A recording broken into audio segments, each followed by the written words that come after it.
My name is Ben Ehrenberger. I am a digital solution consultant here at ServiceNow, specializing in IT asset management. And welcome to the ServiceNow Washington, D.C.'s release features. Today, we'll be discussing software asset management and some of the new publisher-specific updates, specifically within M365 and Red Hat. This presentation may contain forward-looking statements that are based on our beliefs and assumptions and information that is currently available to us as of today. These forward-looking statements should not be relied on when making purchasing decisions. So there are a couple new features within the software asset management solution for the Washington, D.C. release that I'll be going over today. The first one I'll be covering today is managing your Red Hat middleware licenses, which is really put in place for you to be able to provide customers with additional license management support and to help mitigate any compliance exposure risk. The second one of these I'll be going over today is optimizing your M365 subscriptions.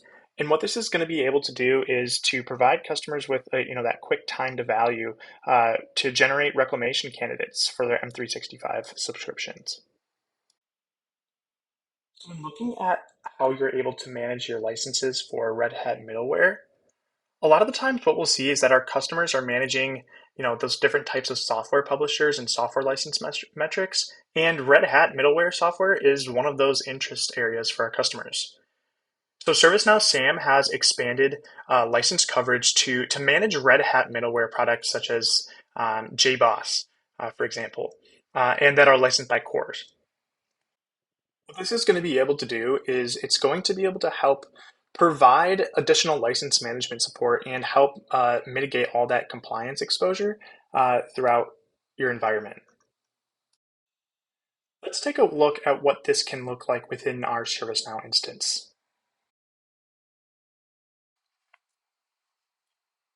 When you open up your software asset overview dashboard here, you have that ability in the top right to go ahead and actually create that entitlement.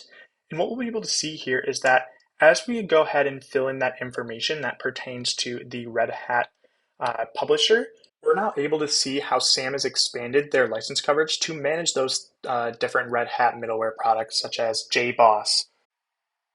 And when it comes to applying a license metric to it, we can see that we're able to put this as a per core software model. This was put in place to help with that additional license management support for the lifecycle of your different software models. The second feature that we'll be taking a look at within the software asset management Washington, D.C. release will be the optimized Microsoft 360 subscription costs.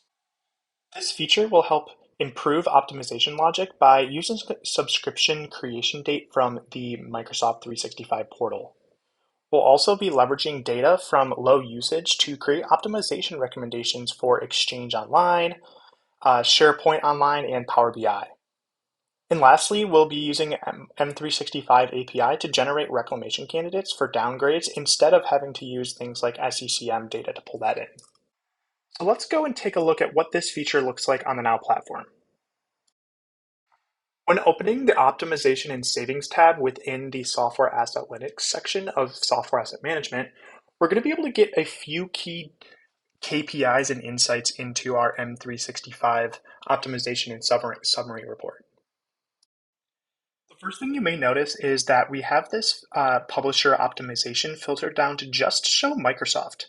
And within here, we can see within that first square, we have our Microsoft 365 subscription details. And what this is, it's an optimized chart, and it's easy for customers to really understand from a single screen how they can see their active, inactive, and unassigned user subscription details for Microsoft 365 and for Office 365 and Power BI products, which are all grouped by software model. The second thing to take note of in this view is the Microsoft 365 potential savings by type. And what this is going to be able to do is create recommendations for you to see if you have any potential downgrades, any potential double licensed users, or any areas that you can consolidate your licenses. And to get even more granularity into potential savings, we can look at our Microsoft 365 optimization recommendations. And what this is going to be able to do is show you the number of licenses per month that can be downgraded or reclaimed based on recommended downgrades or dual license candidates. This report displays data for the last 12 months in this view, but can be changed depending on your preferences. So I know that today we were only able to check out our major improvements when it came to M365 and Red Hat, but there are a few other minor features that have been released with the Washington, D.C. release. We have things such as our SaaS license management for Okta direct integration, along with other things like Adobe Cloud enhancements, optimizing your 365 enhancements, migrate to store, as well as our Salesforce enhancements.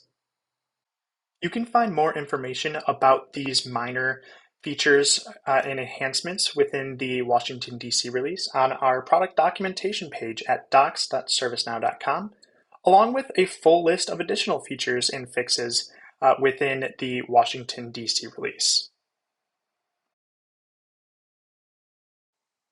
So this concludes a high-level overview of our publisher-specific updates on the Now platform for Washington, D.C. release for our software asset management solution. Thank you for listening, and don't forget to go and check out all of our other new release content videos.